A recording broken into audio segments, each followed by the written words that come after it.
Hello, and welcome back to another episode of Beyond the To-Do List. I'm your host, Eric Fisher. This is the show where I talk to the people behind the productivity. This is one where I'm having a returning guest that made a huge difference in my productivity. It's Dr. Michael Breus. He is a clinical psychologist, a diplomat of the American Board of Sleep Medicine, a fellow of the American Academy of Sleep Medicine.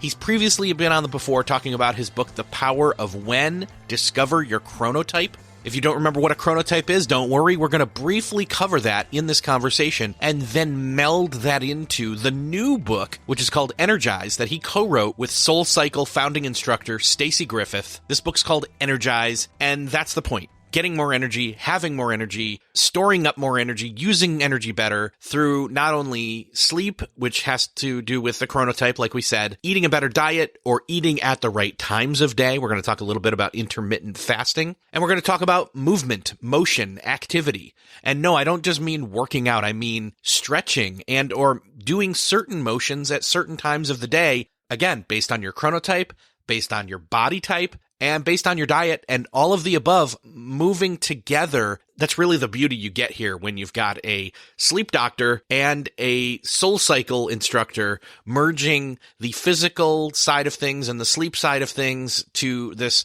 whole approach of energy when it comes to not only knowing your body type, knowing your sleep type, but also getting better sleep, having better energy through diet, sleep, etc. All of that stuff working and folding in on each other, causing momentum, creating energy. So I know you're going to love this conversation. Michael's always great to have on the show. So I'll just get out of the way and say, enjoy this conversation with Dr. Michael Breus. Well, this week, it is my privilege to welcome back to the show, Dr. Michael Breus. Woohoo! Welcome back. No sleeping on Thanks, the job. Buddy. I know, right? I've been sleeping for 5 years. Now I'm back. Yeah. Well, hey, if I could sleep through imagine that though. That was 2016. Right. Wouldn't that be awesome? Well, I think you'd have a pretty big shock if you woke up right now having slept the last 5 years. That would be a bit crazy. Yeah. If you Rip Van Winkled it for 5 years and then showed up now, life would be weird. Not that it's not weird because it's really freaking weird, but if you just woke up to this, oh my goodness. Yeah, totally. But that's how far back it was. You were here talking about your book on chronotypes, which was honestly eye-opening and amazing, and it really had a lot of productive value out of that for my own sake, but then even just thinking about, my now teenager and my now 10-year-old son. Right. Thinking about that and even my wife. So that was a very interesting, and we can talk a little bit about chronotypes as a revisit. In fact, maybe we should start there just to kind of say, okay, some people may already be familiar with you on that, but those that aren't, we could cover that base real quick. And then we've set that foundation to tie into other things. Awesome. I'm ready to go if you are. Should I just lay it out there for everyone? Yeah, let's go. So chronotype. What is that? There's the softball question. Why, thank you. I will take the softball. So chronotypes are, to be clear from a definition standpoint, they are a genetically predetermined schedule for all hormonal function in your body, not just the sleep hormones, but all hormonal function. So many people have not heard of the term chronotype before, but you've definitely heard of this as a concept if you've ever been called an early bird or a night owl. I can't think that there's anybody listening that hasn't ever heard of those terms before. So let me break it down a little quickly for everyone so they can understand what the chronotypes are, because there's actually a fourth one, and that was my contribution to the literature. So historically, we've always known about an early bird. Then there was people in the middle. We actually called them hummingbirds, believe it or not, in the scientific vernacular. And then night owls. All right. This has been going on since the 70s. There was a group of scientific researchers that came up with a questionnaire called a morningness, eveningness questionnaire that helped bifurcate and allow us to section up or categorize people into different categories. Initially, there were just two, early bird and night owl. And then they figured out not everybody's an early bird and not everybody's a night owl. So they had to have some in-betweeners. So they called them hummingbirds. Now, I also want to go backwards for just a second, back in time to hunter-gatherer villages, because I want people to understand this has been around literally since there have been communities, right? So who were the hunters? Well, the hunters were the early birds. They were the people that got up the earliest, had their first kill before dawn type of thing, bringing food back to the village. Who were the villagers? Well, those were the hummingbirds, right? People who got up at a normal hour, went to bed at a normal hour, kind of tended to the village. Then who was the security force? Well, those were the night owls, right? Because they were naturally awake anyway. Might as well stick a spear in their hand and have them go, right? So, or bow and arrow or whatever. So at the end of the day, those three distinct positions have been around literally since the dawn of time. Now, to be fair, I'm not a bird. I'm a mammal. So I wanted to change the vernacular across the board. And I was adding a fourth chronotype. So what I decided to do was change it to animals. Now, Eric, you'll appreciate this. You can only imagine you're sitting at a marketing meeting for your next book, right? You've come up with these 4 categories and everybody wants to know, what are they going to be called? So I raise my hand and say, as the author of the book, I want to call them animals, and I want the animals to actually represent the circadian rhythmicity that we're talking about. So we have to choose animals that are actually early birds, choose animals that are actually night owls. Turns out nobody wants to be a porcupine. Nobody wants to be a platypus. So I had to choose cool animals, right, that also represented each one of these. So early birds are now lions because, hey, who doesn't want to be the king or queen of the jungle? And we've actually learned a lot about them. These people have a tendency to be COOs. They wake up between 4:30 and 5:30 in the morning by themselves on purpose. Just to be clear, there's nothing I hate more than mornings than maybe morning people. They're just so damn chipper all the time. So these are those folks. These are kind of those alpha individuals who are by themselves waking up that early. Oftentimes they make a list every day and they go from step 1 to step 2 to step 3, kind of militant in their thinking. They get a lot of stuff done and they have a tendency to be leaders. But I will be honest with you. A lot of people say to me, oh, Michael, I wish I was a lion. That would be awesome, right? Let me tell you something. Dinner and a movie is out for a lot. They've been up since 4:30 in the freaking morning. It's like there's nothing social going on with the lions, right? It's all about waking up, health, work, go to bed type of thing. And so a little bit of a difference there. Middle hummingbirds, we turn them into bears. And by the way, everybody wants to be a bear. I want to be a bear and I'm not. And I kind of wish that I was. All of society works on a bear schedule. Bears make up 50% of the population. So that being said, it's really best to be a bear. They have a tendency to wake up around 6:30, 7 o'clock. They go to bed around 10. And these are the majority of the people. These are the folks that actually get work done. Oftentimes they're extroverted, but they can be a little bit on the introverted side on occasion. These are very enjoyable people, great friends, the kind of people that invite you to their home for the holidays. That's kind of that middle group of people. And they do make up a large percentage of folks out there. Night owls, we call them wolves. That's me. I am a night owl. I am a wolf night owl. What's your chronotype? I can't remember. So this is interesting to me because I am a bear, but I'm kind of wake up sometimes in lion mode and sometimes in bear mode. It kind of, I think so. You are a early bear. There we go. We've discovered that there are hybrids of the bears because there's so many bears. They make up 55%. It made sense that there would be some type of, way to break them up. So there are early bears and there are late bears. So you might be an early bear where you have a tendency to wake up early on occasion. And it really depends on what the season is. Season of the year, but also season of life. Oh. So for a while, it's over now, but this past school year, fall school year, my daughter had to be at cross-country practice at 6:30 a.m. and I had to drop her off, which means both of us had to be up at 5:30, and I had worked it out to finally get up at like 6 to 6:30, and then suddenly had to shift back. And so now I'm shifting back again where it's still dark and I'm, hibernating bear. So I'm kind of shifting back into only bear mode. Yeah. I love it. Okay. So you're an early bear, but shifting if you can. Yes. For sure. So I'm the wolf. I'm that late night, creative artists, actors, musicians have a tendency to be late night people. We make really bad and risky decisions on a regular basis. That happens to us a lot because we're up at night and what else is there to do but get into trouble type of thing. If we make a list, we go from step 1 to step 12 to step 47. It makes perfect sense in our heads, but it doesn't make any sense to anybody else. The final category is the dolphin. And this was really my biggest contribution to the literature was I think I've found a fourth chronotype. Now, to be clear, These are genetic. You don't get to choose these. So I could look on your 23andMe data or your Ancestry.com data, or you could send me a saliva sample and I could actually run it through a marker system and be able to tell you almost exactly what your chronotype is. Turns out there's an area on your genetic strain called the PER3. And when there's a flipping between the DNA building blocks, what we call a single nucleotide polymorphism or a SNP, where it flips that way, it actually turns you into an early bird or turns you into a night owl or turns you into an insomniac or turns you into a hummingbird/bear. So there's a lot of I don't want to get too deep on the details there, but suffice it to say, I wish you could change it, but you can't. But let's talk about dolphins really quickly. Dolphins make up 10% to 15% of the population. These are my problem children for sure. They're my problem sleepers. They usually have more anxiety than most. They're the ones who are like constantly tapping their foot. That bouncing leg thing that people do. That's usually a clear sign that we're dealing with a dolphin. High energy people, a lot like lions, but to be fair, they've got a level of anxiety that's somewhat difficult for them, and it kind of keeps them from being able to reach a lot of their full potential. And that anxiety translates into erratic sleep patterns as well, because if you've got anxiety and you're lying in bed and nobody's talking to you, guess what? Your head just starts going and going and going. And that's the number one complaint of dolphins is they can't turn off their brain.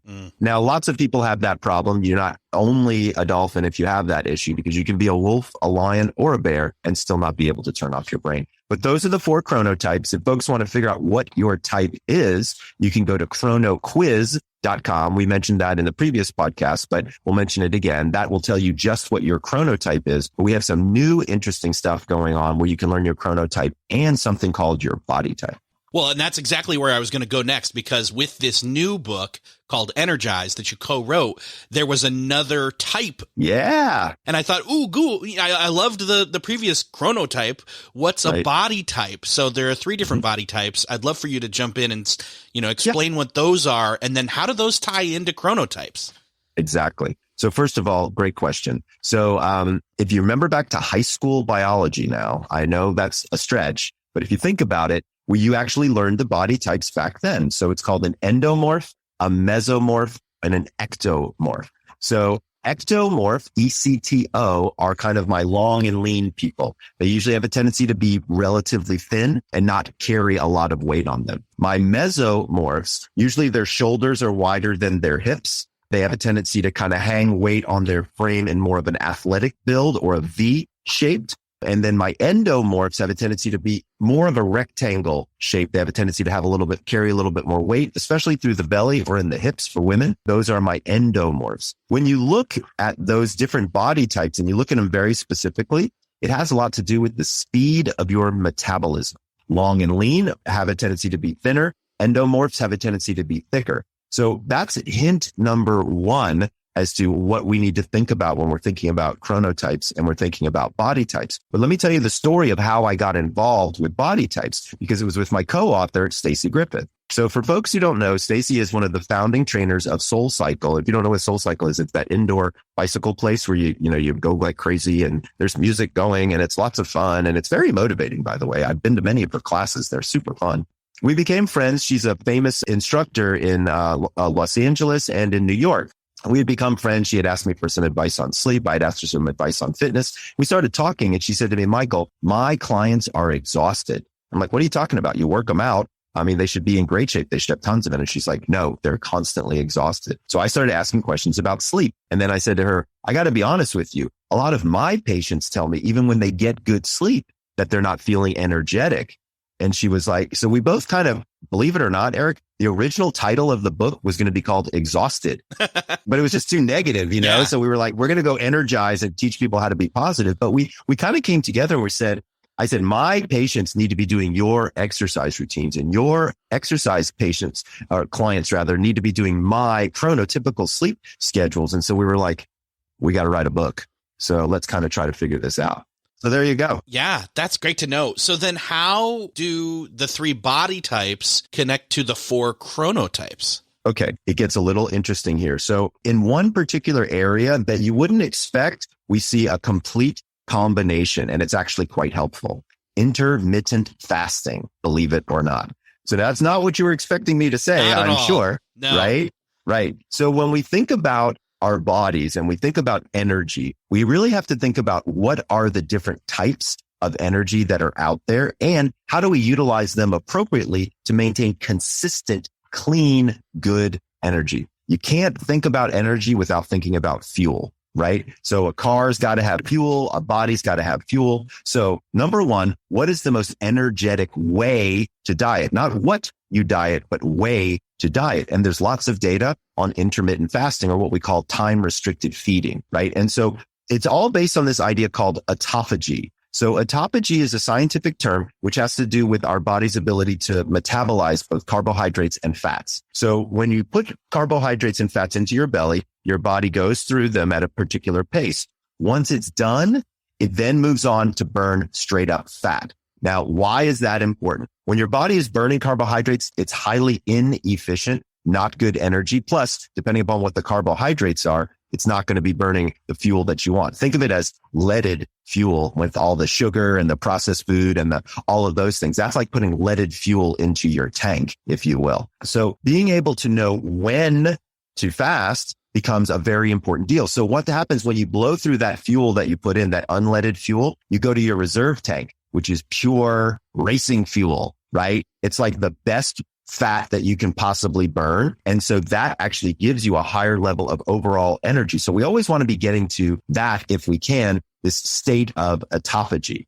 Now I'm going to back up and answer your question about how body type and chronotype mix together into this one area so people can really see it from an example standpoint. So one thing I learned, so I've been an intermittent faster for 5 years. It's one of the ways that's really helped me stay lean as well as give me great energy throughout the day. But I'm a wolf, right? I'm a night owl and I can't eat in the morning time. I don't know about you, dude, but eating breakfast makes me ill. Now, don't get me wrong. I love breakfast food. Like I like eggs and pancakes and all of those kind of things. Like those are delicious, but I cannot eat in the morning time because I'm a night owl chronotype, right? I'm a wolf chronotype. So I decided to move my fasting time to later in the day. Well, guess what? It worked even better. I was shocked. When I first tried intermittent fasting, and I'll tell you, I did this kind of the wrong way. Somebody said to me, if you only eat for a certain period of time during the day, you can eat anything you want. And I was like, okay, I'll try that. So I ate a pint of ice cream every single day for 30 days. Okay. And I'm not talking low cal, like full on Haagen-Dazs, Ben & Jerry, the whole thing, right? Did not gain a single pound in 30 days.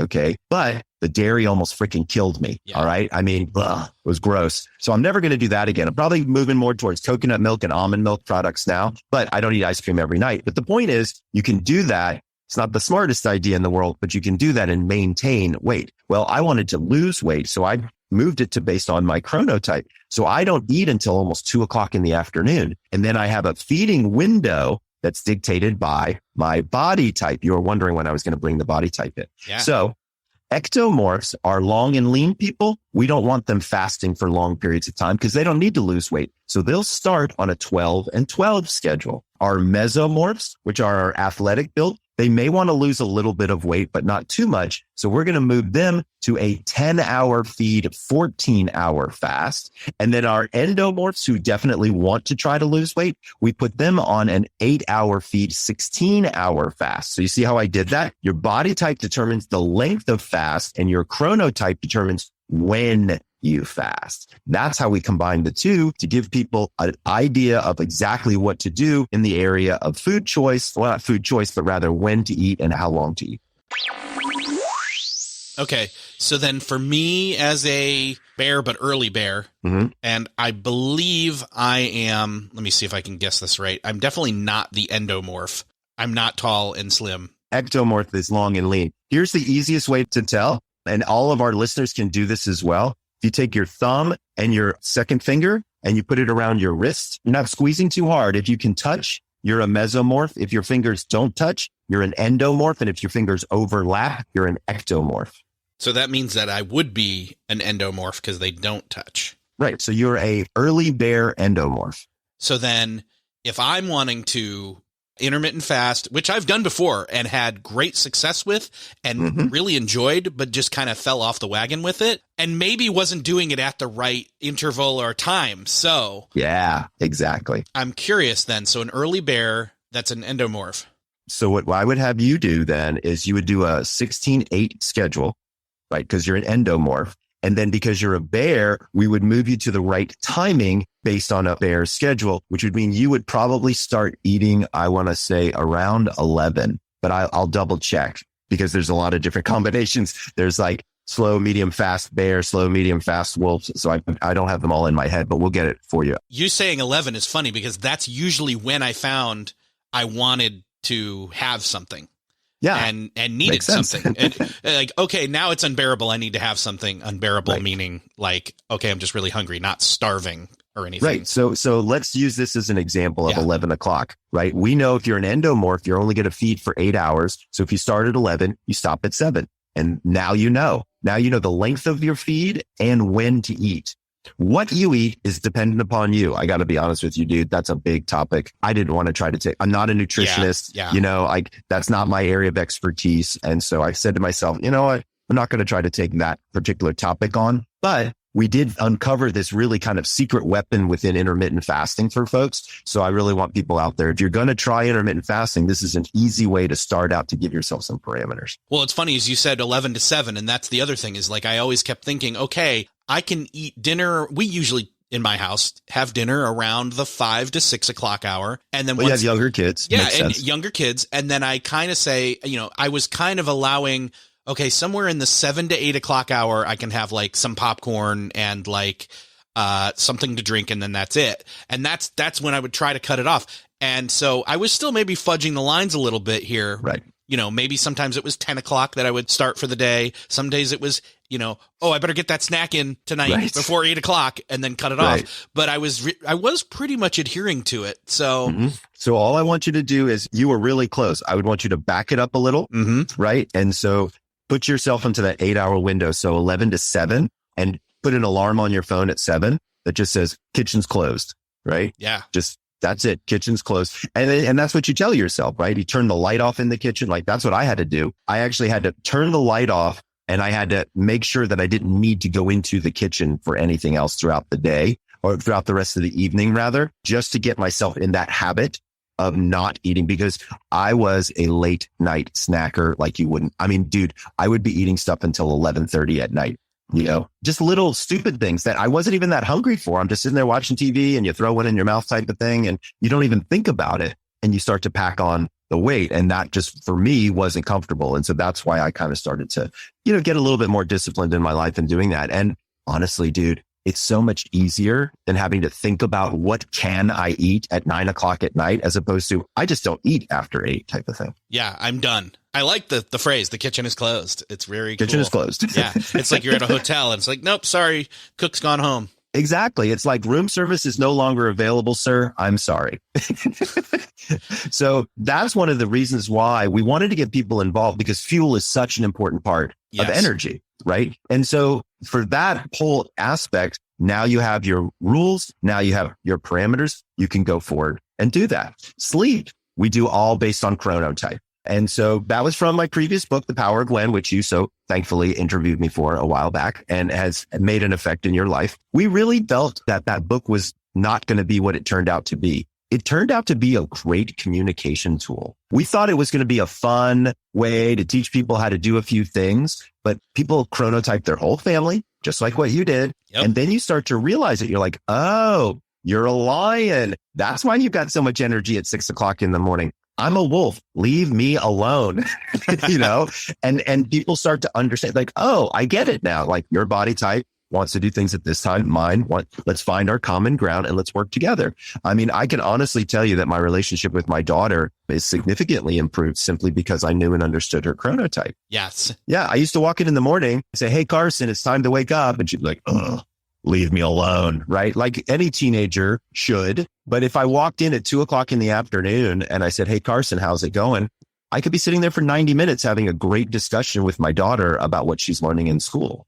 And there's nothing more important to me than that. So it's really interesting to start to learn how these hormonal shifts happen in our loved ones and people that we work with and people that we communicate with. And that's how we figure out how to do our best work. So it's pretty cool.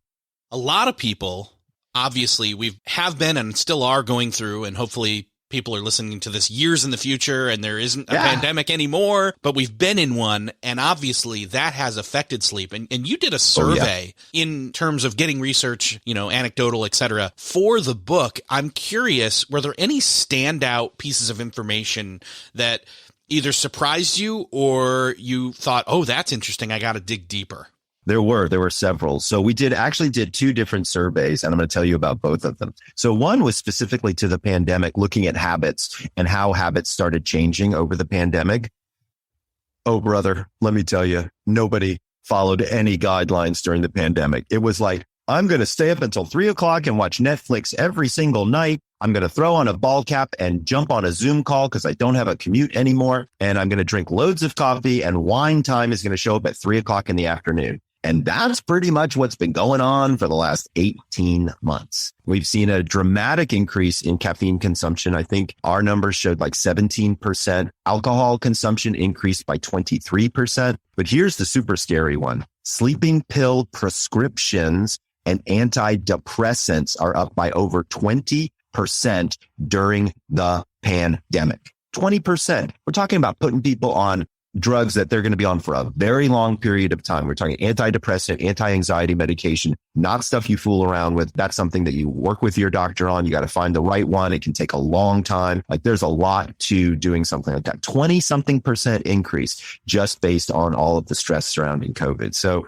here's what we know. Coronasomnia is a real thing, right? Like there's no question. Everybody is more stressed now. And everybody's less energetic now. That's really the big reason why we put out the book when we did, is because holy cow, people need to figure out how to get some freaking energy right now, because everybody's been stuck, in their homes. Like now their home offices are there, and that, blurring those lines between work life and home life. So we learned a lot about kind of what was going on during the pandemic, and people's sleep definitely got worse. The second thing we did, the second survey, was to 5,000 of my different chronotypes to ask them about this thing called their body type, which we've already been talking about. And one of the things that we found something that was fairly interesting. Normally, we would have expected there to be fairly even numbers of each one of the body types within the chronotypes. It turned out that actually wasn't the case. So we very rarely found endomorphs who were lions. So lions being that get up really early,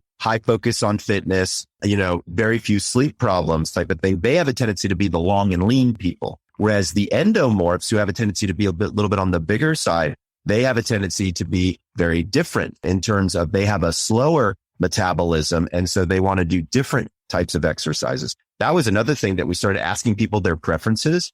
Here's the thing. If you tell an endomorph to go run 3 miles, they're just going to look at you and walk away.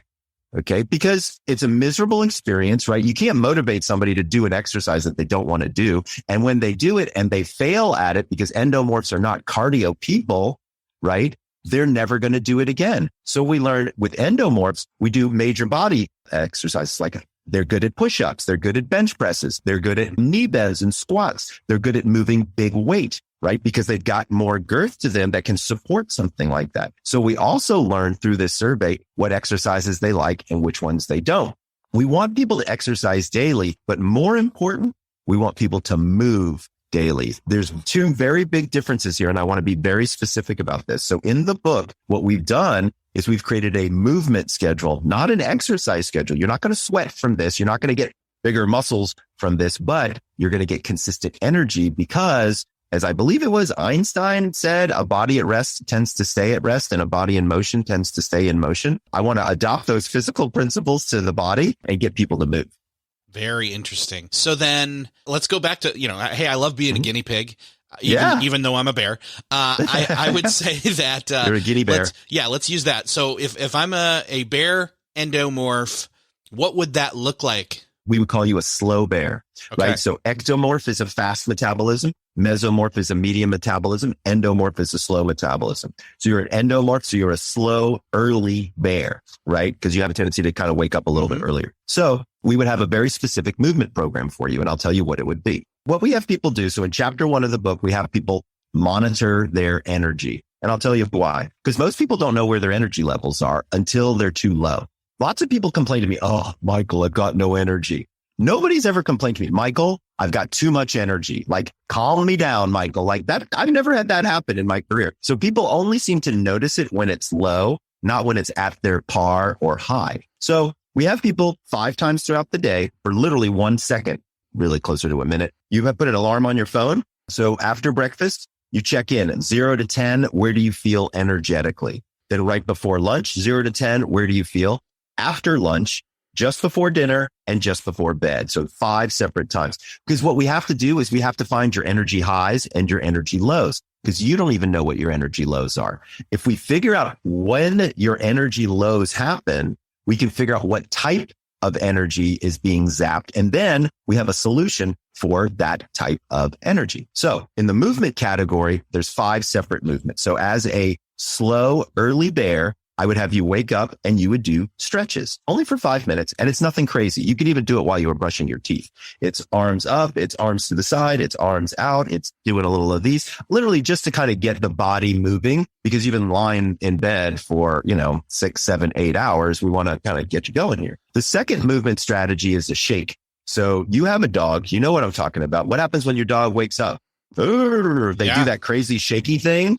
Right? Like I just did it and I feel more energetic, like if you shake, you'd be surprised. What you're doing is you're taking your focus from one thing that it's been on for a while and you're putting your focus back on yourself for about 3 or 4 minutes. Having that break, number 1, is very helpful. But number 2, when you shake, you actually push the blood out distally. So it's not all centered in your core. And I usually recommend that you stand up and shake so that you can shake your butt, shake your legs, shake your hips, shake your shoulders, all of those things. But what it does is it really moves the blood around and gets you energized again without caffeine. Now we're talking. The third one is a jump.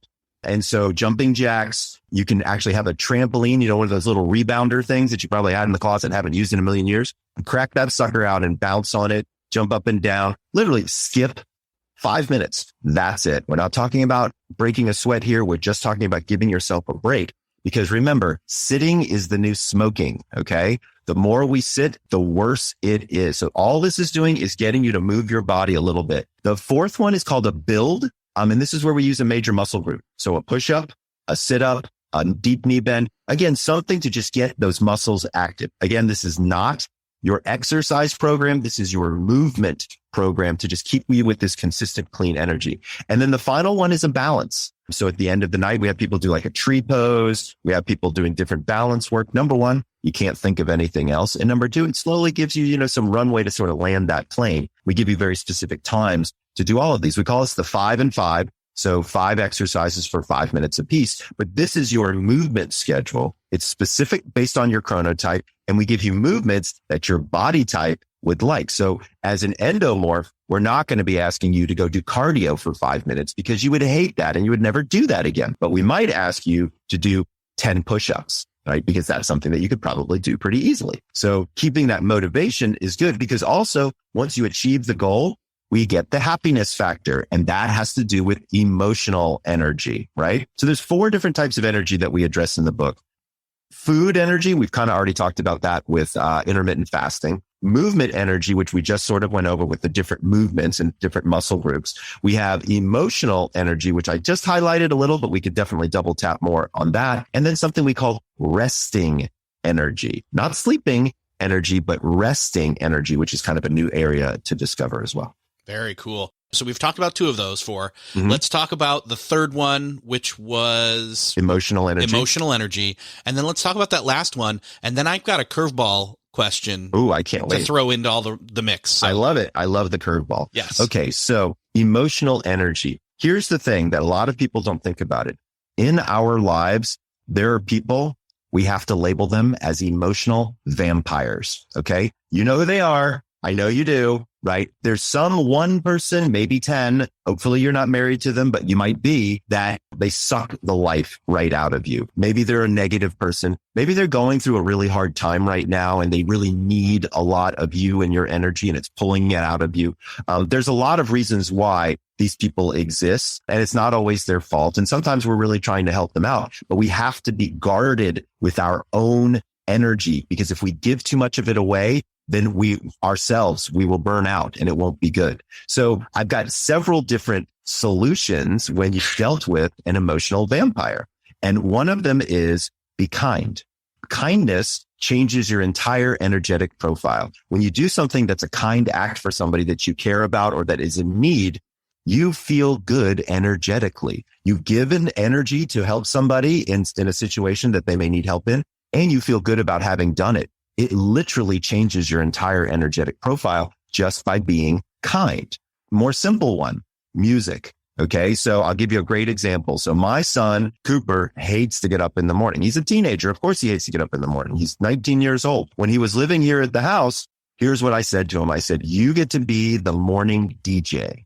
This sounded pretty good to him. I said, here's what you can do. At 7 a.m., you can put on whatever music you want. 3 days a week, Monday, Wednesday, Friday. Your sister gets Tuesday, Thursday, Saturday, and there's no music on Sundays. And he absolutely loved it. If you think about it, right? Like if you're driving along and a good song comes on, what do? You start bopping around, you're getting into it. It completely changes your energetic profile, literally in seconds, right? So my son would play Beastie Boys, You Have to Fight for Your Right to Party, every morning at 7 a.m. That was his tune that woke us up. It was awesome. That's great. Our whole house loved it. We were all bopping around. Gotta fight for your right to party. Like we were having a great time, right? But it changes you energetically almost instantly, which becomes a really good tool that you can use. To be honest with you, I keep a playlist on my phone. I call it the new funky. And so when I'm in a bad funk, I push that, I'm out of it. Like literally in seconds, depending upon which song I'm listening to. So it's fun to be able to have that and be able to change that energetic profile. The last one is laughter. Another great one, right? So my son used to send me jokes each day. Like he was on a website where you get a joke of the day type of thing. So number one, it was cool that my son was sending them to me and that made me feel good just participating in seeing them. But some of them were really funny. And it was fun to laugh at them, to pass them on to some friends, but it changed my profile energetically once again. So I knew that between 1 and 3 in the afternoon, because I was measuring my energy level, that was kind of my low period, which tends to be a low period for many different people. Specifically wolves, we have a tendency, we're slowly starting to get more and more energy as that night comes up. But between 1 and 3, usually right after lunch, is definitely a low period for me. And so I was able to insert some emotional energizers during that period of time. And now I don't have that sludge in the middle of the afternoon, which is kind of cool. The final one is resting energy. That's the one you wanted me to get to. Yes. And then you're going to throw me the curveball. So resting energy is really interesting because it's not sleeping energy, which is what most people think. So there's now data looking at something called non-sleep deep rest. Okay. So this is, you're in the bed, lights are off, no sound, eyes closed, not asleep, but lying there relaxing. That is rejuvenative. And many people have no idea that this is actually good for you. So honestly, if you wake up at 2:30 in the morning, it's okay. If you just lie there and relax, you're still getting some level of rejuvenation. It's not quite sleep, but if you lie there for an hour, it's worth about 20 minutes of sleep in this non-sleep deep rest, according to the science. So that also helps lower people's anxiety or tells them to take a nap during the day, right? So at night, if they're having issues, we now know non-sleep deep rest. That's okay. I can lie here and still get some rejuvenation. But if I'm really dragging ass during the day, I recommend a nap. There's a lot of really good data surrounding napping, but let's be clear. You're not napping for an hour and a half. No. You're not even napping for 25 or 30 minutes. We're talking a 20-minute nap here, 20 to 25-minute nap maximum. And I think I talked about it last time on the show, but I can't remember. I have a technique called a napa latte, where you drink a cup of coffee before you take your nap. And when you wake up, you're zinging. So here's the crazy part, Eric, is I was approached by a company who's turned the napa latte into a product and they've actually leveled it up. It's much better. Oh, wow. So it's called Nap Jitsu. I'll send you some if you want to try it. I would love the name. To try it. Yeah. Isn't the name awesome? Yeah. So it's called Napjitsu. It's a really cool product. And there's a very mild sedative. So it's got some magnolia bark and some passion flower for people who can't fall asleep during the day. And then you take these other pills and it gives you 100 milligrams of caffeine and it gives you 600 milligrams of nootropics. So you've got like L-theanine, L-tyrosine, like things. So you wake up with focused energy, not just energy. So what they've done is they've given you some sleep, which lowers your overall sleep drive, which is good. Then they've added some caffeine to pep you up, and then they give you focus to get you in. So that Napjitsu product is pretty cool. And it works well if you need to take a nap during the day. That's very cool. I am a high endorser of naps for sure. And I definitely echo or resonate with the resting energy. Because often I'll say, you know what? I know I'm not going to fall asleep, but what I need to do is just almost turn off all inputs.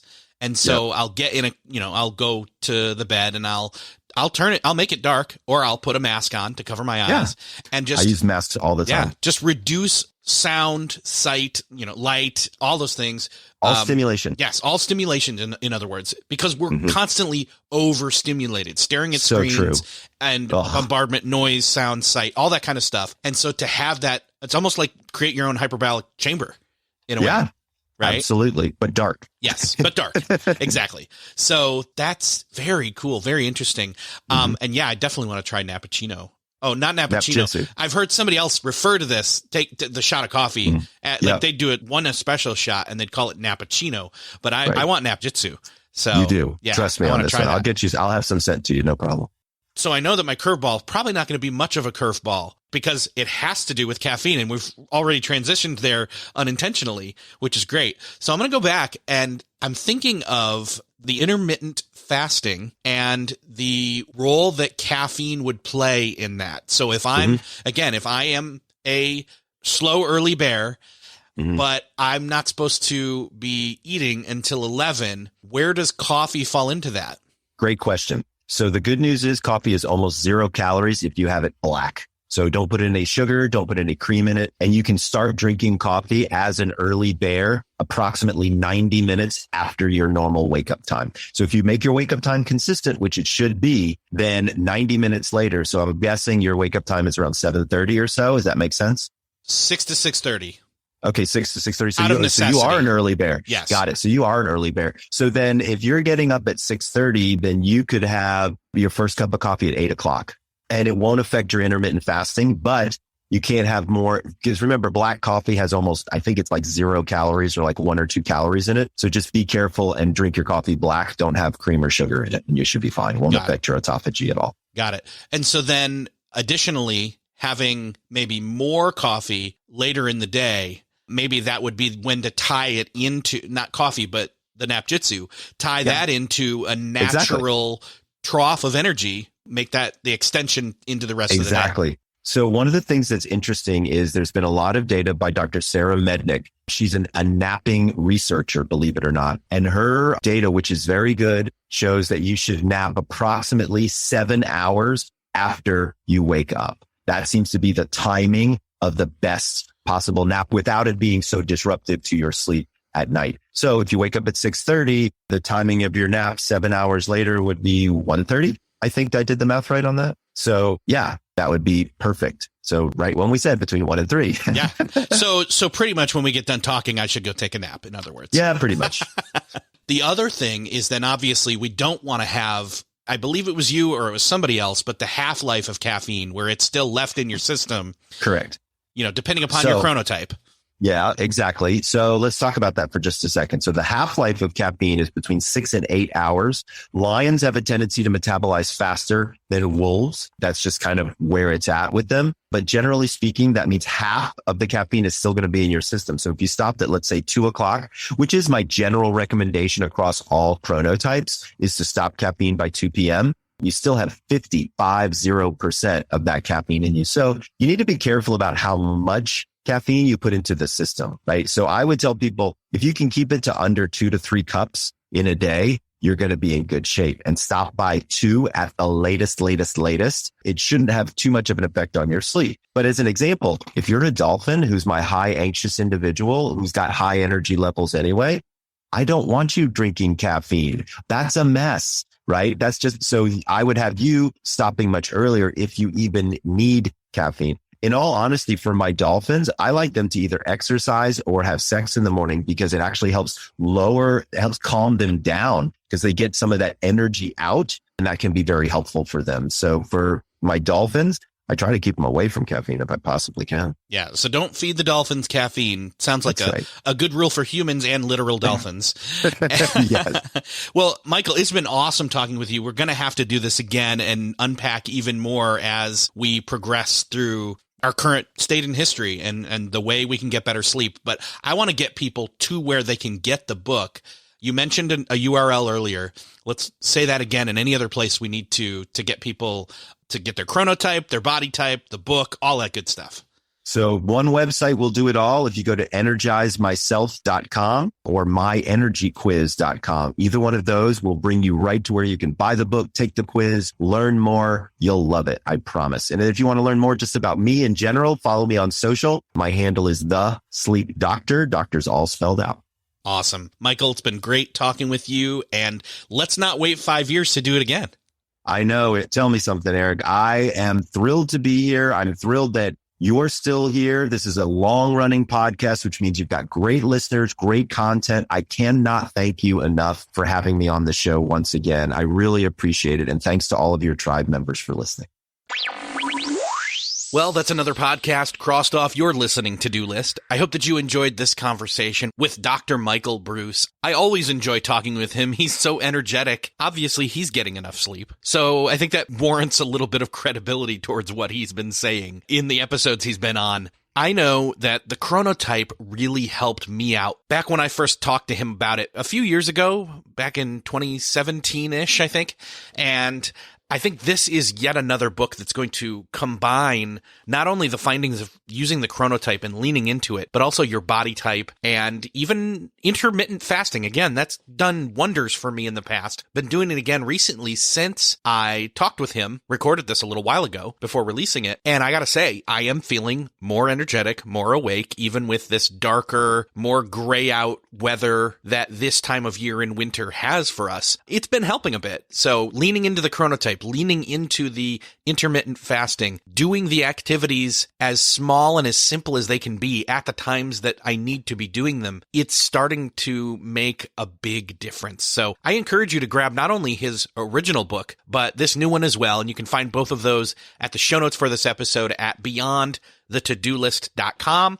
That is also where you could hit the share button to do me the favor of sharing this episode with somebody. If you found this episode helpful, I would love for you to do me that favor, but do also this favor for them, that person you're thinking of that needs to either get better sleep or get a little bit more physically active or dip their toe into intermittent fasting or all of the above. Like I said, a combination of all three things is actually doing really good for me right now.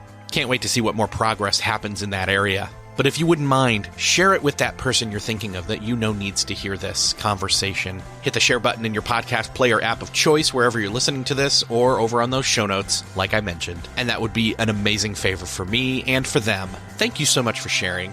Thanks for listening, and I'll see you next episode.